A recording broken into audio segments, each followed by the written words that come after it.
Bismillahirrahmanirrahim. Alhamdulillah hamdan katsiran thayyiban mubarakan fi mubarakan alaihi kama yuhibbu rabbuna wa yarda. Wassalatu wassalamu ala Rasulillah wa ala alihi wa sahbihi wa man walah. Amma ba'd. Ikhwati fillah rahimani wa rahimakumullah. Melanjutkan kajian kita tadi tentang termasuk dari istiqamah di atas manhaj salafus salih, istiqamah di atas al-haq dengan selalu membenci dan membantah yang menyalahi Quran dan Sunnah, tentunya berdasarkan ilmu dan hujjah. Kata Al-Imam Ibn Al-Qayyim rahimahullahu ta'ala, wa man lahu khibrah bima ba'atallahu bihi rasulah sallallahu alaihi wasallam wa bima kana alaihi huwa wa ashabuhu ra'a anna aktsara man yusharu ilaihim bid-din hum aqallun nasi dinan wallahul musta'an. Yang memiliki pengalaman khibrah, pengalaman, punya pengetahuan tentang wahyu yang Allah utus Rasulnya dengannya, yang tahu tentang ajaran Rasulullah dan para sahabatnya, maka dia akan mengetahui bahwa kebanyakan orang yang diisyaratkan tentang keagamaannya, artinya dianggap orang fulan, orang alim, tertuju kepadanya pandangan, terarah kepadanya telunjuk, ini dibanggakan orang dan ditokohkan sebagai tokoh agama. Mayoritas orang yang semacam itu disenangi, dipuji oleh kebanyakan orang. Dia akan tahu kalau kebanyakan mereka itu justru orang yang paling sedikit agamanya. Semakin dia ditokohkan oleh orang awam, semakin dianggap alim, semakin tampak nyata kalau dia itu orang semakin minim agamanya. Karena dia mendapati semua itu dengan diamnya dia dari berbagai kemungkaran yang ada pada kebanyakan umat, mendiamkan kemungkaran terjadi, membiarkan batasan-batasan syariat disia-siakan, sunnah Rasul sallallahu alaihi wasallam dibenci dan diperangi, bahkan dalam keadaan dia barik, dingin-dingin saja, tidak ada marah, cemburu karena kebenaran dan sunnah dilanggar, dilecehkan. Maka yang semacam ini syaitan akhras, syaitan yang bisu, sebagaimana yang berbicara dengan kebatilan, syaitan nafiq, syaitan yang berbicara.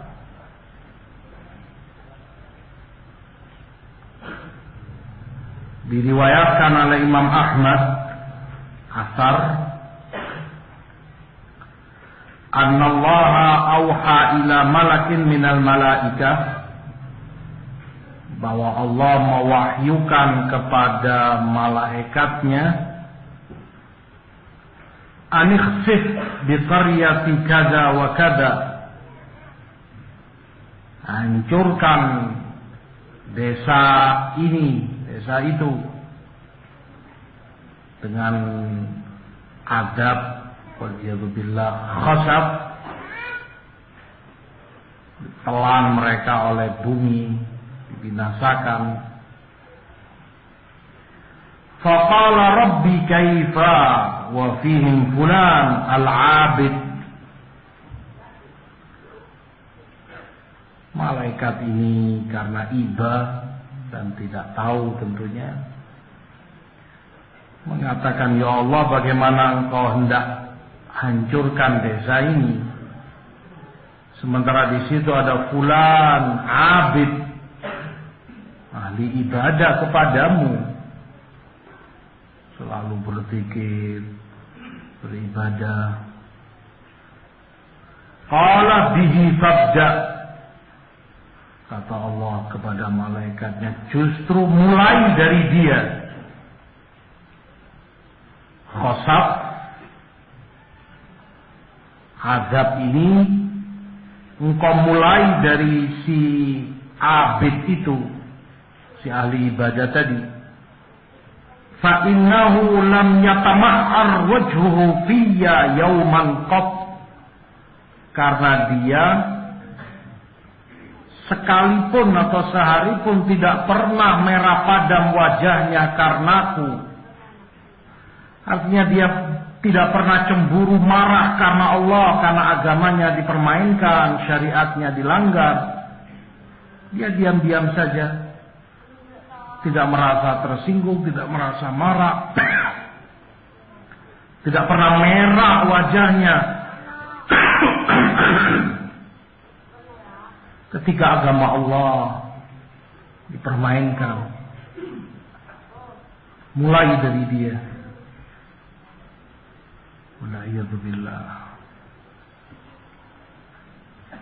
Diriwayatkan pula oleh Ibni Abdul Bar dalam Tamhid rahimahullah,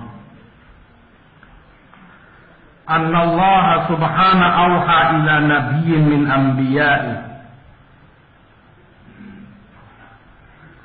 bahwa Allah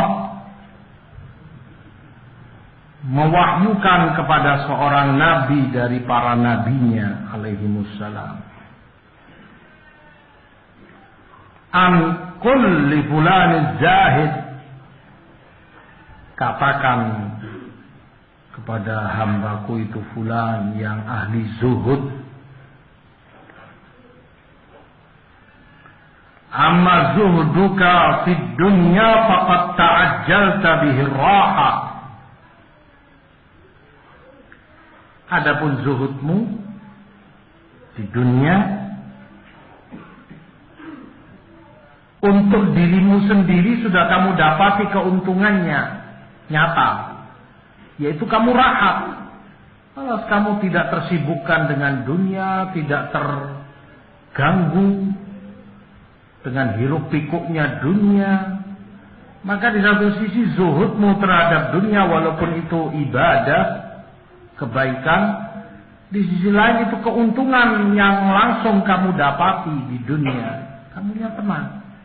Dikala orang bisa sumpek, dikala orang tekanan batin, tekanan pikiran, ini itu stres, ngurusi dunia, kamu tenang. Maka keuntungan bagi kamu sendiri, zuhudmu. Wa amma in qita'uka ilayya faqad takassabta bihil izza.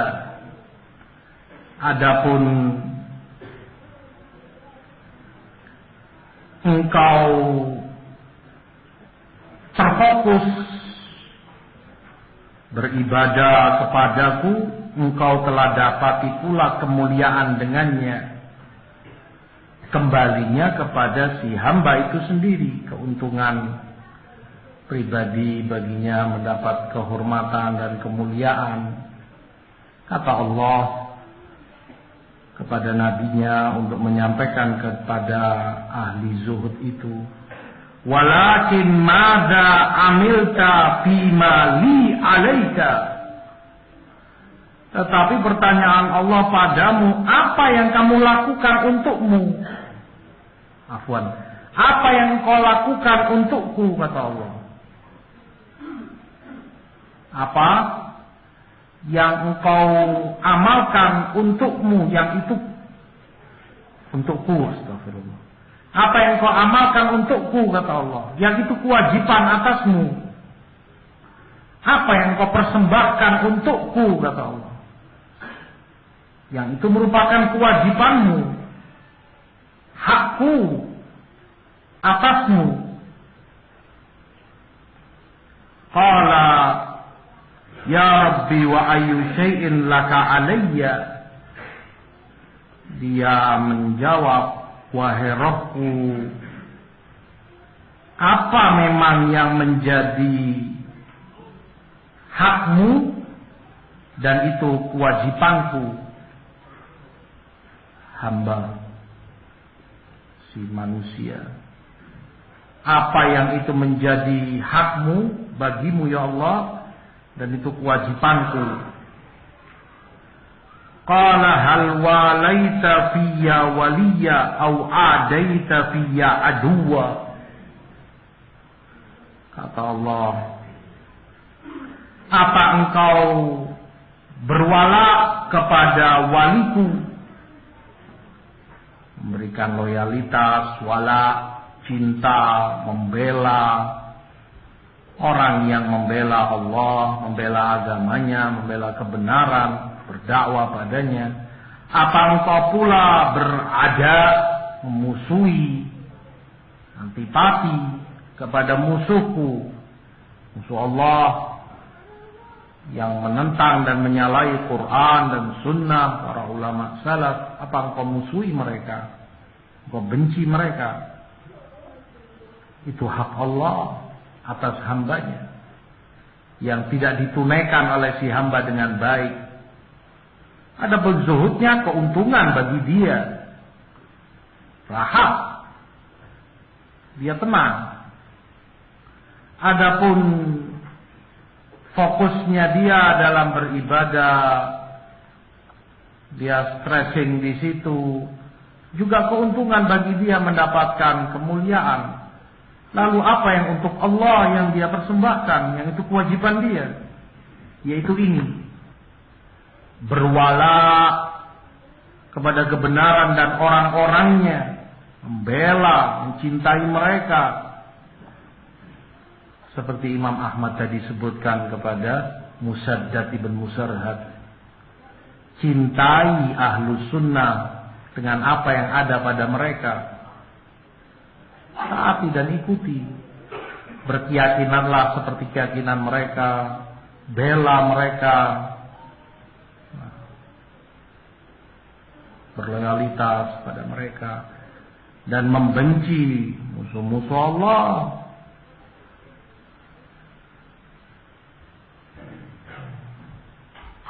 Berwala, berbarok. Athar disebutkan juga oleh Ibn Abdul Bar tadi di dalam Tamhid.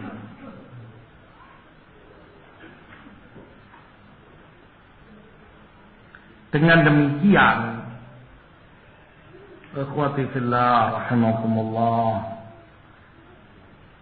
yang membantah ahlu sunnah, yang membantah ahlul batil, ahlul ahwa, hizbiyin, pada hakikatnya mereka merahmati yang menyalahi kebenaran itu.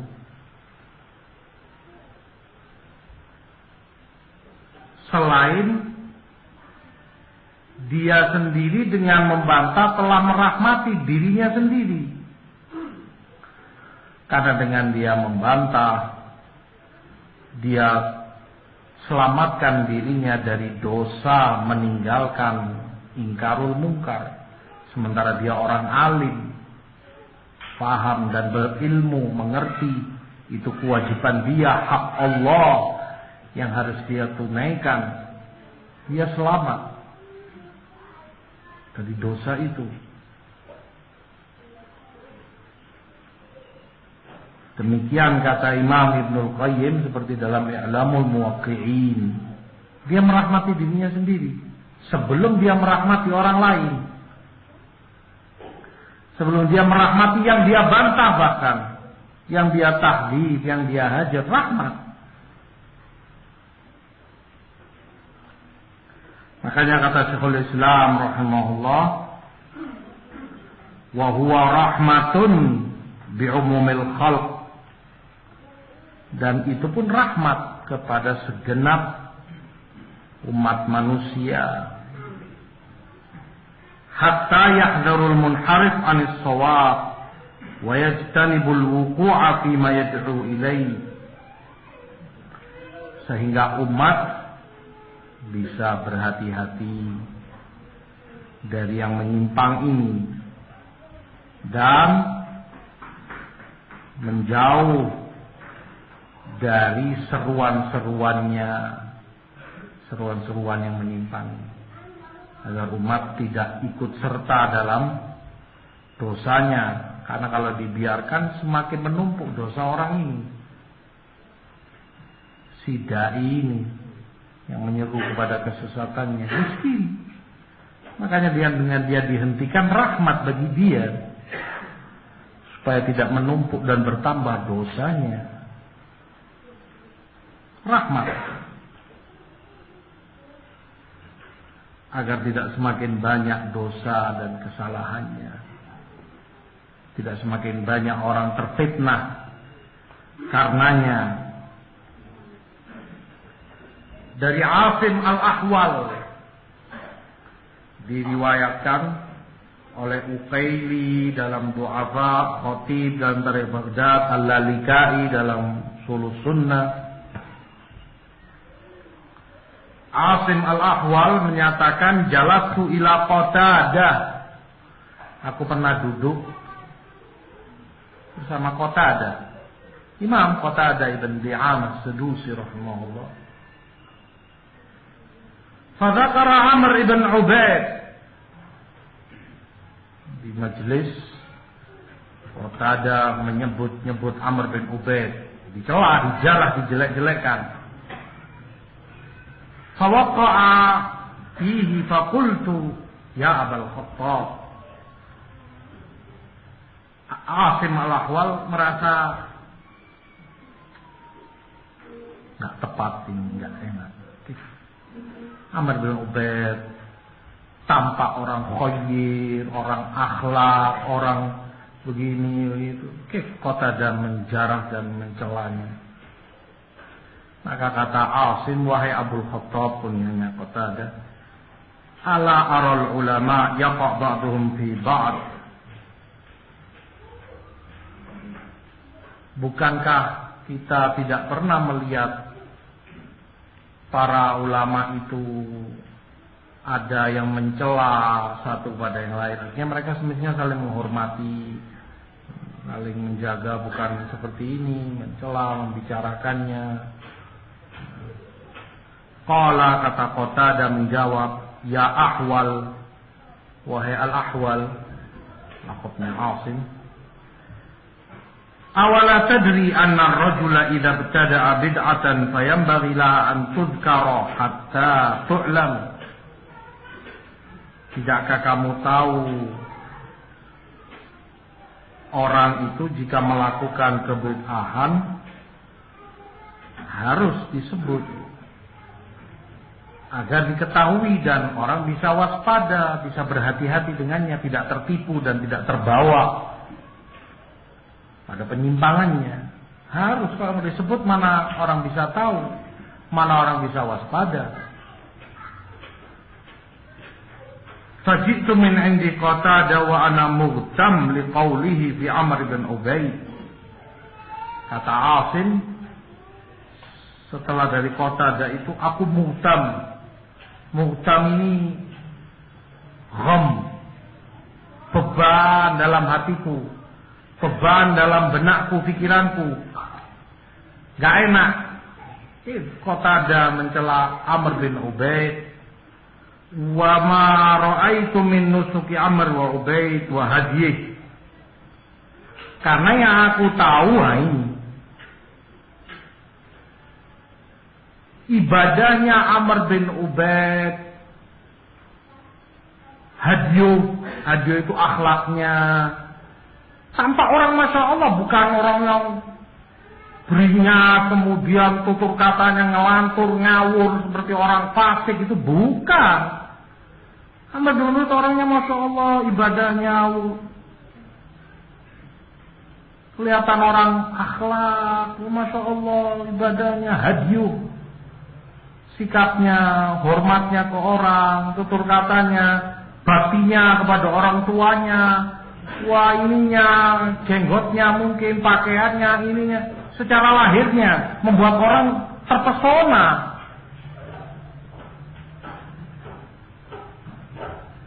Sehingga Asim al-Ahwal merasa gak pas ini Qatadah. Kayak orang seperti ini dicela. Lah kalau yang dicela itu orang fasik, durhaka pada orang tuanya, nggak mau nuntun, nggak mau ini, atau kemudian nggak pernah sholat di masjid, atau halik cukuran jenggot misalnya, atau musbil atau yang ini, ya wajarlah dicela. Nah orang seperti Amr bin Ubaid, akhlaknya yang sedemikian rupa, nggak enak Asim al-Ahwal. Sehingga dia beban betul dengan omongan Qatadah ini. Muhtam kata dia. Fawada'tu ra'si binisfin nahar. Maka sampai di tengah hari aku ngantuk tidur. Fa'idha ana bi Amr bin Ubaid bin naum. Mimpi dia. Dalam mimpinya dia bertemu dengan Amr bin Ubaid. Wal mushaf fi hijrihi. Dalam keadaan mushaf Al-Quran Karim di pangkuannya. Wa huwa yahukku ayat min kitabillah. Amr bin Ubaid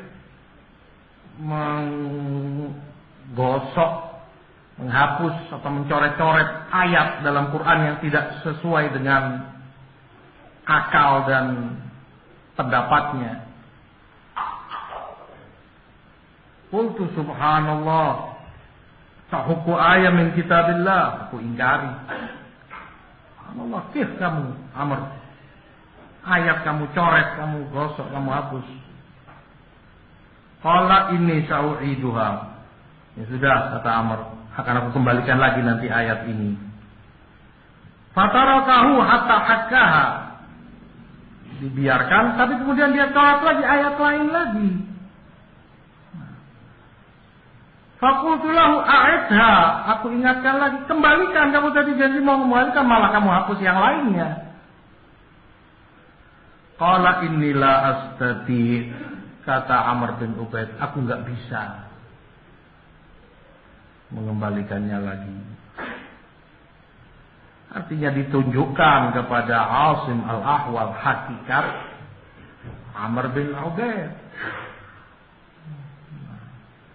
bahwa menilai orang bukan dari tampang lahirnya, bukan dari ibadahnya, hanya karena akhlaknya, hanya karena ini dan itu.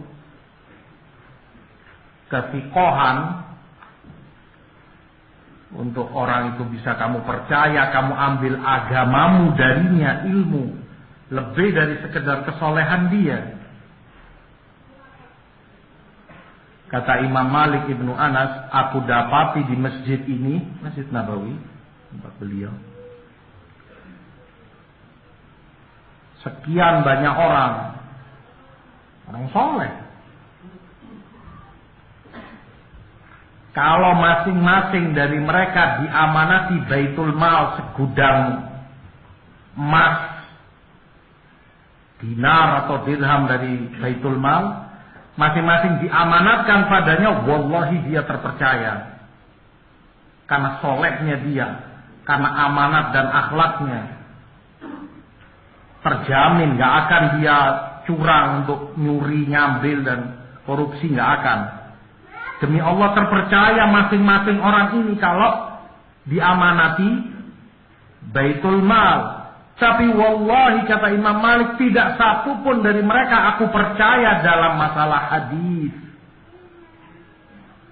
Tidak satu pun dari mereka aku percaya dalam masalah hadis. Tidak bisa aku ambil ilmu hadis darinya.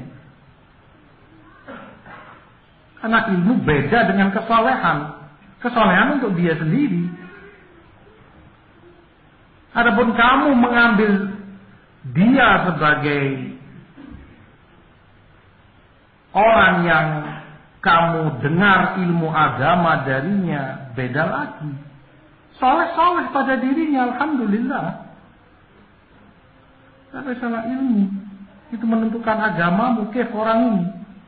Seperti apa akidahnya, seperti apa manhajnya, seperti apa muamalahnya, kebenciannya kepada ahlul batil, walaknya kepada ahlul haq, seperti apa.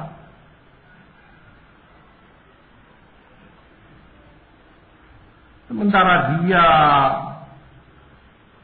bersama ahlul batil, dimanapun dia berada, bersama mereka, minhum wa fihim,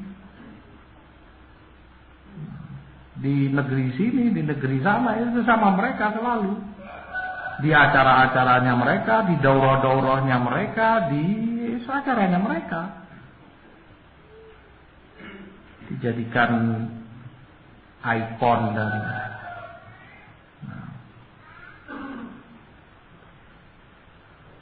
if kamu rela mempercayakan agamamu kepadanya hanya tampang kesolehannya,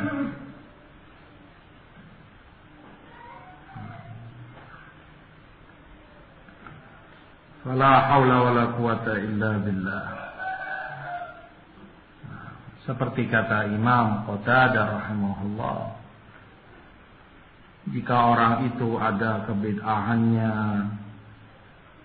ada penyimpangannya, dan itu berdampak kepada orang lain, berbahaya, harus disebut.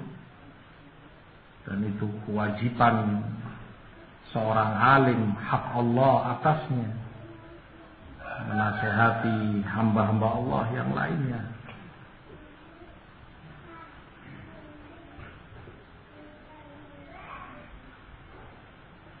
Kata Imam Asy-Syatibi rahimahullah setelah membawakan asar tadi, Qatadah dan Asim, famithlu haula la budda min dzikrihim wa tasyrif bihim. Maka memang orang-orang seperti ini harus disebut, harus sebarkan. Li'anna ma ya'udu 'alal muslimin min dararihim idza turiku a'dhamu min ad-dararil hasil bi dzikrihim wa tanfiri anhum. Karena kalau dibiarkan mereka, madaratnya jauh lebih besar kepada kaum muslimin dibanding madarat yang terjadi jika mereka disebut, jika mereka ditahdid. Dengan kamu diamkan, madaratnya justru lebih besar, merusak dan meracuni sekian banyak umat. Idza kana sababu tarkit ta'yin al-khauf min at-tafarruq wal adawah. Jika memang sebab kenapa tidak disebutkan secara langsung, takut itu memecah belah atau permusuhan terjadi. Wala syakka anna at-tafarruqa bainal muslimin wa bainad da'in al-bid'ah wahdahum idza uqima 'alaihim ashalu min at-tafarruq bainal muslimin wa bainad da'in wa man syaya'ahum wa taba'ahum. Dan tentunya tidak diragukan perpecahan antara muslimin dengan yang menyeru kepada kebid'ahan itu lebih mudah dibanding perpecahan antara muslimin dengan para da'inya, orang-orang yang mengikuti dan yang terpengaruh oleh mereka. Wa idza ta'arada ad-dararan fal murtakab akhaffuhuma wa ashaluhuma wa ba'du syari'ah wa min jami'i. Dan jika ada dua madarat berbenturan, ya yang lebih ringan yang diambil. Memang ada madaratnya dua-duanya, tetapi ini madarat dengan mereka ditahdi, dengan mereka dibongkar kebatilannya lebih ringan jauh dengan kalau didiamkan. Dan sebagian kejelekan memang lebih ringan daripada keseluruhan kejelekan. Kafat ilyadil muta'akila itlafuha ashal min itlafin nafs. Wa hadha sya'nu syara' abadan an yutraha hukmul akhaf wiqayatan minal asqal. Seperti misalnya keputusan untuk tangan diamputasi atau kaki misalnya atau tangan, ya madarat tentunya. Akhirnya orang ini nggak punya tangan, potong waliyadzubillah, ya misalnya kena gula atau apa yang akut harus dipotong, pincang akhirnya nggak punya kaki satu, ya madarat memang. Tapi jauh itu lebih ringan dan lebih baik baginya ketimbang dibiarkan menjalar penyakitnya ini. Virusnya atau apa kesana kemari bisa ke livernya, ke jantungnya, ini akhirnya mati. Dan itu lebih berat. Maka ini walaupun madarat juga jauh lebih baik, lebih ringan. Diamputasi, diberhentikan di situ.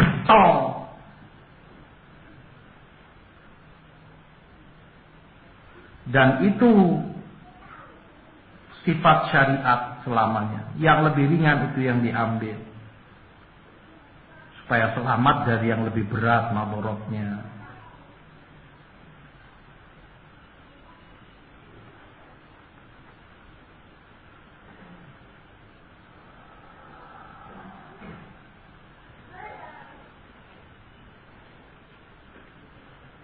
Ikhwati fillah rahimani wa rahimakumullah. Dengan demikian hendaknya kita sebagai seorang muslim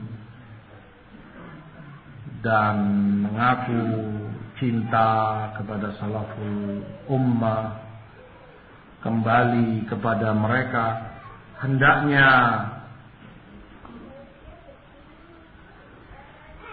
benar-benar jujur, as-sidq ma'allah, dalam kembali kepada mereka. Betul-betul mereka yang jadi panutan, betul mereka yang menjadi suri toladan bagi kita, para ulama yang memang tampak jelas, nyata perjuangannya dalam dakwah ini. Para masyayikh sunnah yang sepanjang hidupnya kita tahu pembelaannya kepada dakwah ini, sabbatahumullah wa iyana ala dini. Syekh Rabi, Syekh Ubaid, Muhammad bin Hadi, Syekh Shalal Fauzan, dan para ulama sunnah yang lain. Itu yang menjadi panutan kita.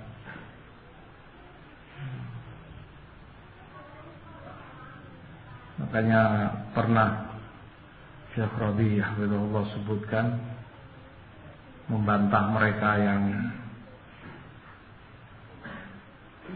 mengatakan bukan zamannya sekarang seperti Umar Ibn Khattab, seperti para imam salaf yang tegas demikian rupa dengan ahlul batil, ahlul ahwa, ahlul bid'ah. Nggak tepat sekarang zamannya begini mereka. Nanti semakin parah, semakin jadi, nanti ahlus sunnah semakin sulit begini. Kata beliau justru madarat banyak terjadi karena mereka tinggalkan jejak para ulama salaf. Semakin menjadi-jadi mereka, semakin tersebar dan semakin dahsyat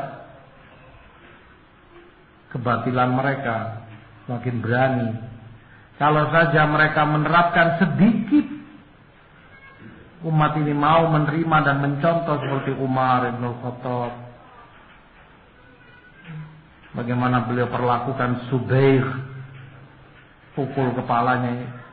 Walaupun tidak setingkat itu kata beliau, tapi ketegasan, tahdzir, disebutkan, dibantah dengan ilmu, dengan hujjah, akan teredam banyak madarat dan kebatilan dari umat ini.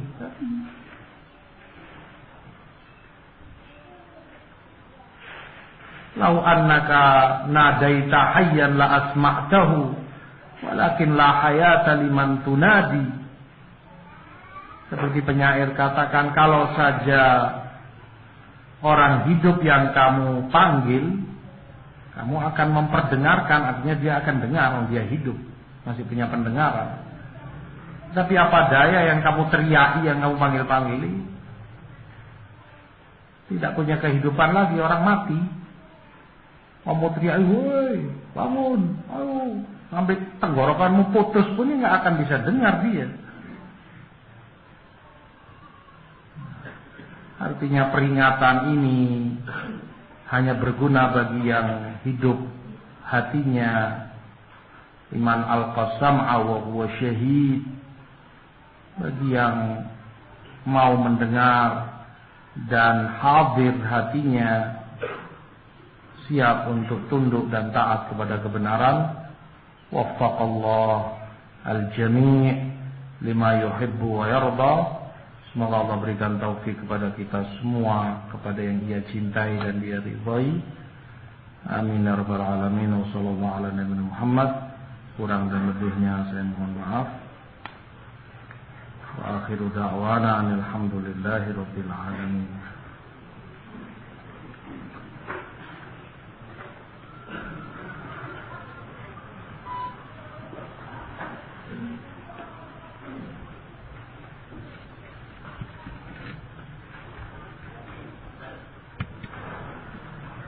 Bagaimana hukum membatalkan perjanjian kerja di tengah jalan karena dalam perjalanan kontrak kerja didapati adanya kemaksiatan seperti ikhtilat, pergaulan dengan ahli maksiat? Nah, boleh, dan itu yang seharusnya. Syarat itu menjadi kewajiban untuk dipenuhi selama itu tidak bertentangan dengan sunnah, dengan syariat. Muslimun ala syurutihim, Muslim itu terikat dengan perjanjian dan syarat-syarat mereka di antara mereka.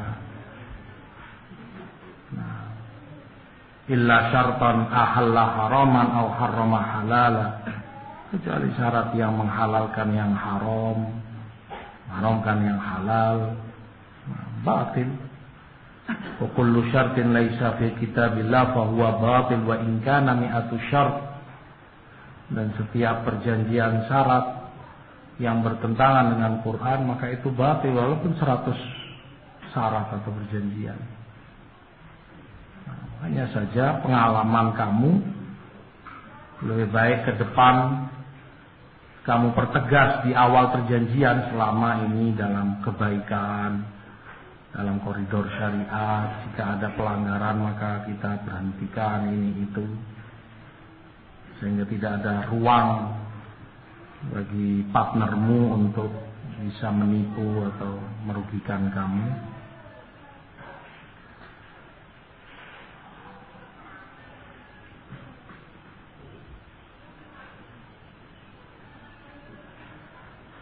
Apa ada kisah hidup Rasulullah SAW yang menceritakan tentang seorang sahabat yang kurang beradab dalam pergaulan kemudian dilarang hadir di majelis Nabi Sallallahu Alaihi Wasallam? Alam sepanjang pengetahuan saya nggak ada. Tetapi kata-kata sahabat yang kurang beradab ini perlu dibenahi. Tidak ada kalau dari kalangan para sahabat. Ada mungkin dari kalangan biduan, orang-orang Badu, orang-orang A'rab, dari pedalaman gurun pasir sana. Nah, mereka keras dan kasar. Adabnya manggil nama Rasul saja Muhammad. Para sahabat nggak berani. Panggil dengan julukan beliau ya Rasulullah. Menundukkan kepalanya seakan burung di atas kepalanya takut terbang. Adab sekali mereka di depan Rasul. Tapi Badui nggak punya aturan. Kadang mereka minta sesuatu dengan menarik baju Rasul, seselang terkadang hingga tergores, terluka. Leher beliau karena kasar, baju beliau keras, ditarik oleh si Badui ini, minta onta, minta kambing. Tapi Rasul SAW dengan senyum dengan ini. Walhasil, kalau memang orang itu tidak beradab, ya yu'adab, diajari adab. Bagaimana yang seharusnya, untuk kemudian dia berbenah diri. Atau langkah berikutnya bisa diambil sesuai kemaslahatan yang dilihat oleh seorang alim.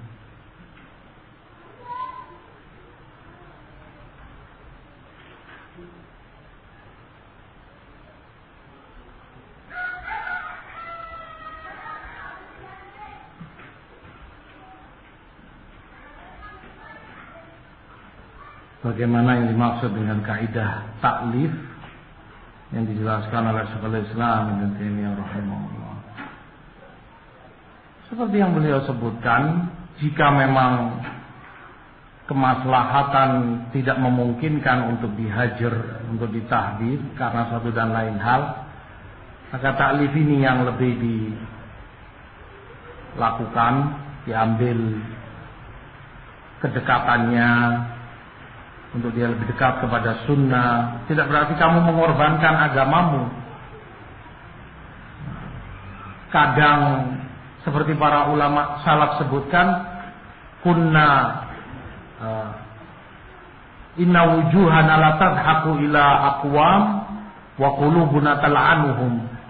Terkadang wajah kami ini tertawa, senyum di depan sebagian orang, walaupun qalbu kami melaknatinya.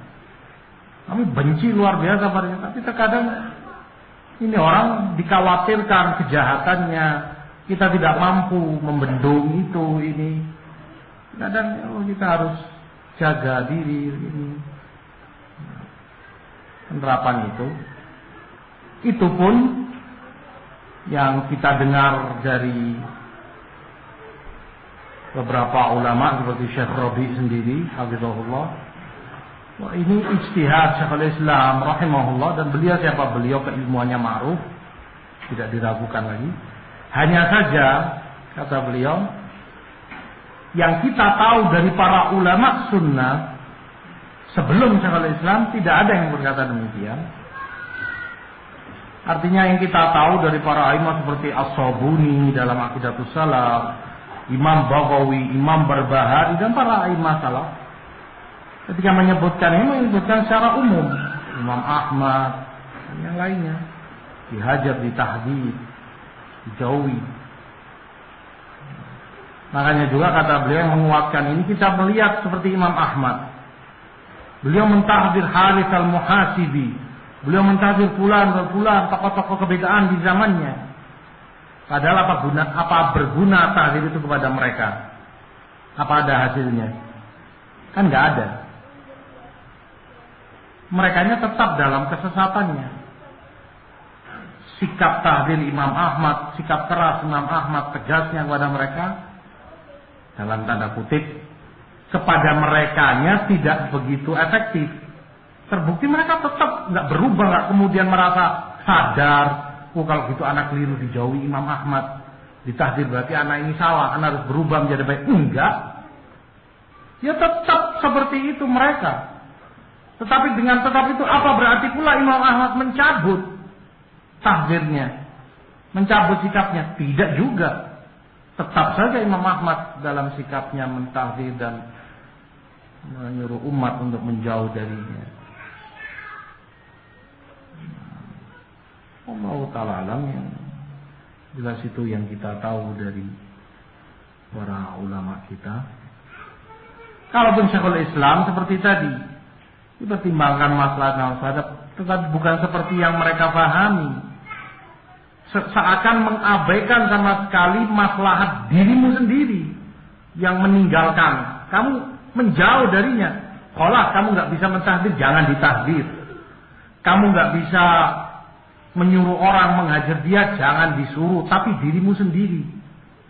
Siapa yang nyuruh kamu harus taklif? Bukan berarti kemudian kamu harus datang dengan dia, bergaul, larut bersamanya, ikut acaranya, atau kamu mengundang dia, kemudian makan-makan bersama, ngakak-ngakak, ketawa kesana kemari, cerita akrab dan ramah tamah sedemikian. Bukan itu yang dimaukan Syekhul Islam.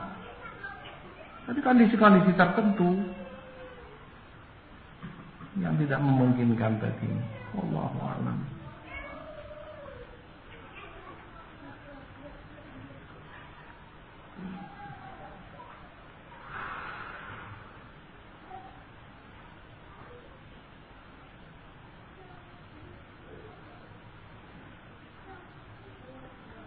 Bagaimana menyikapi ikhwan tetangga Jamilur Rahman atau bin Bas yang mengetahui tentang Yauturas tapi tetap mereka mengambil agama dari dai-dai mereka dengan alasan ikhwan itu mau belajar aja dulu karena syubhat itu hanya urusan para ulama. Dan kata dia, kitab yang kami pelajari sama dengan kamu, yaitu Salafiyin. Tentunya tidak benar, ini juga syubhat. Bagaimana dia mau belajar dulu kebenaran, sementara dia tidak mengetahui di mana kebenaran itu diambil, dari siapa. Syubhat itu urusan ulama, ini juga bersayap. Apa yang dia maukan? Kalau yang dimaukan syubhat yang rumit, artinya yang perlu pembahasan dan penilaian para ulama, nah memang urusan ulama. Kita menunggu apa yang difatwakan dan dijawab oleh para ulama. Memang dalam hal ini urusan para ulama yang di luar kemampuan kita, subhat-subhat yang rumit dan pelik, kita kembalikan pada ulama. Kemudian kita mendengar dan mengikuti dengan hujjah dan dalil yang mereka sebutkan. Nah, adapun yang jelas, artinya talibul ilm pun tahu kalau itu syubhat dan tidak benar, dia pun boleh berbicara berdasarkan ilmu dan hujjah yang dia punya. Itu pun kenyataannya mereka tidak konsekuen. Kalau urusan para ulama, ya para ulama sudah berbicara. Ya, Syekh Rabi sudah bicara tentang Yauturas, Syekh Ubaid berbicara, Syekh Muhammad bin Hadi bicara, Syekh Mukbil berbicara, kan sudah berbicara. Dan para ulama, dan urusan para ulama, ya ulama sudah berbicara. Lalu apa sikap kamu? Kamu apakan? Katanya urusan para ulama, sudah dikembalikan ke ulama dan sudah berbicara ulama. Seharusnya kan kamu ambil, kamu taati. dengan bukti-bukti dan ilmu yang mereka sebutkan. Tapi mana kenyataannya? Karena ini subhat-subhat syaitan saja untuk menyesatkan orang dari manhaj yang hak. Ada pun alasan kitab yang dipelajari sama, ya tentunya kalau nggak gitu mana bisa mereka mendapati mangsa untuk menjaring simpati orang, ya dia gunakan kitab-kitab yang sama, nama-nama yang sama. Makanya seperti kata Syekhul Islam rahimahullah, aku tahu, mereka tahu apa? Mereka ahlul bid'ah tahu kalau aku ini cinta kepada kalian, keumuman ahlus sunnah di masa beliau, bahwa aku menginginkan kebaikan kalian, menginginkan untuk kalian selamat dari kejelekan. Secara umum mereka tahu. Makanya kata Syekhul Islam, mereka menampakkan diri berwala padaku. Mereka menampakkan diri cinta, hormat, memuji-muji Syekhul Islam. Nama ini jadi apa? Idola atau jadi ikon gitu loh. Umat kan akhirnya memuji Syekhul Islam, berarti minana ini dari kita ini, masya Allah ahlus sunnah. Buktinya muji Syekhul Islam. Kalau dia musuh kan nggak mungkin memuji, menyebut-nyebut Syekhul Islam. Kadang orang yang dangkal keilmuannya segampang itu mengambil keputusan. Misalnya ini orang yang apa gitu, nyebut bin Baz berkata begini, Syekh Utsaimin, Fauzan, berarti masya Allah dari kita ini menyebut bin Baz. Atau kitabnya dipakai Fathul Majid, Ushulus Salasah, atau Kasus Syubhat atau apa misalnya, berarti kan masya Allah. Tetapi justru ujian bagi mereka orang yang menjadi pilar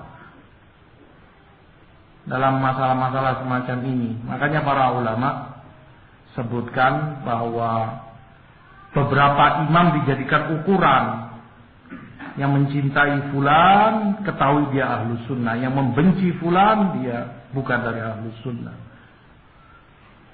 Kalau keumuman mungkin, tapi pilar-pilar ini, beberapa nama ini yang ma'ruf, kebenciannya, perjuangannya, membantah ini itu.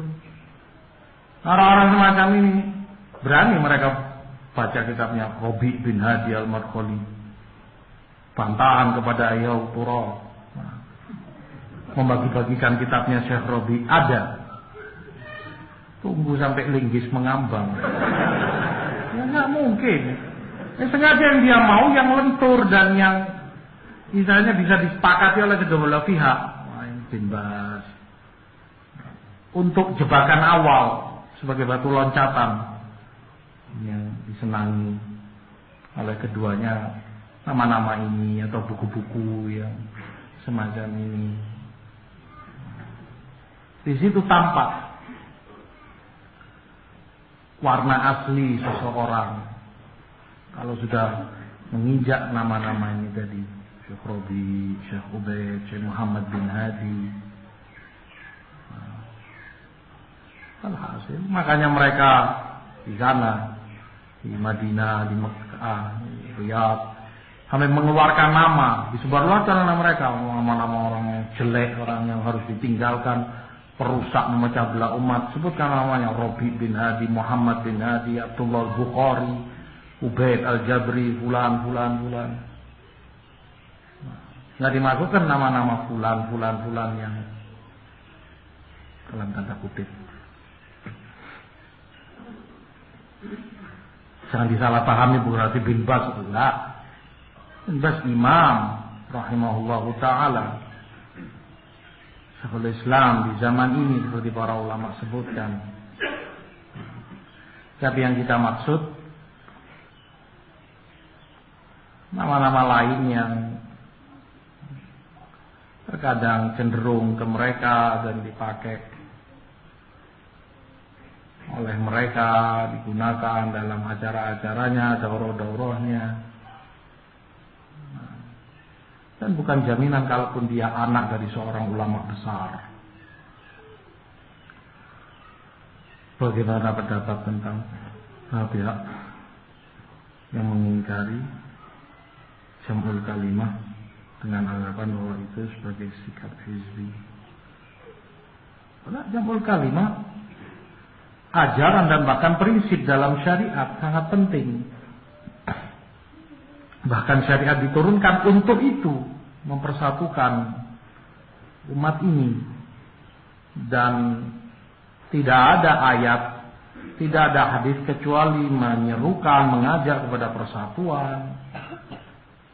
kesatuan, persaudaraan, dan mencela semua yang namanya perselisihan dan perpecahan. Ma'ruf ayat-ayat tentang itu, wa'tasimu bihablillahi jami'an wa la tafarraqu wa la takunu minal musyrikin minal ladzina farraqu dinahum wa sataftariqu hadhihi al-ummah ala 73 firqah, hadits Rasul dan yang lainnya.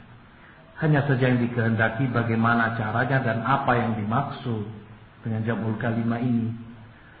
Bukan berarti jam'ul kalimah kamu rangkul semua pihak dan diam, tidak boleh membantah, tidak boleh membicarakan penyimpangan dan kesalahannya, dihormati, pendapatnya dihargai, nggak boleh disalahkan. Nggak benar, justru itu memecah belah, pelanggaran terhadap syariat Allah.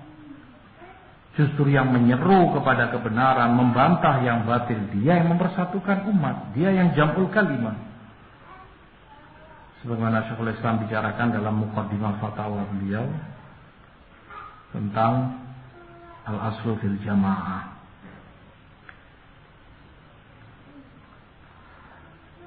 Bagaimana tentang orang yang memvonis orang yang menerapkan prinsip hajar sebagai orang yang taklid kepada ustaz tertentu. Nah, tergantung kalau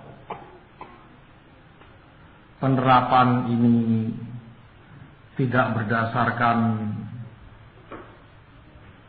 bukti dan hujjah, kamu hanya mengikut begitu saja, ya tentunya taklid yang jelek dan tidak baik, tercela. Tapi ketika kamu diterangkan alasannya ini, dia punya hujjah, punya bukti, dan ini menyalahi ini ayat, hadis, fatwa, penjelasan para ulama, para masyayikh, maka bukan taklid yang semacam ini, bukan taklid yang tercela. Kita yang semacam ini pun artinya umum. Misalnya kita dalam mensikapi tokoh-tokoh kesesatan, Abdurrahman Abdul Khaliq, Salman Al-Auda, apa juga dikatakan taklid kepada para masyayikh, para ulama? Karena yang berbicara para ulama. Syekh Rabi berbicara, Syekh Albani, Syekh bin Baz bahkan. Taklid kita berarti kepada mereka, karena menghajar mereka. Dan kita mentahdir bahkan orang untuk menjauhi kaset-kasetnya, buku-bukunya, dan seterusnya, majelisnya. Ini bukan taklid yang semacam ini, karena kita tahu hujahnya mereka berbicara. Bagaimana mereka memprovokasi umat, memusuhi pemerintahnya, takfir. Pemikiran khawarij itu ada pada mereka, pengkafiran dan seterusnya. Maka jika memang berdasarkan hujjah, bukti dan ilmu yang disampaikan, kamu bukan muqallid, bukan orang yang taklid. Wallahul muwaffiq ila shawa'is sabil. Subhanaka bihamdika la ilaha illa anta wa atubu ilaik. Walhamdulillahirabbil alamin.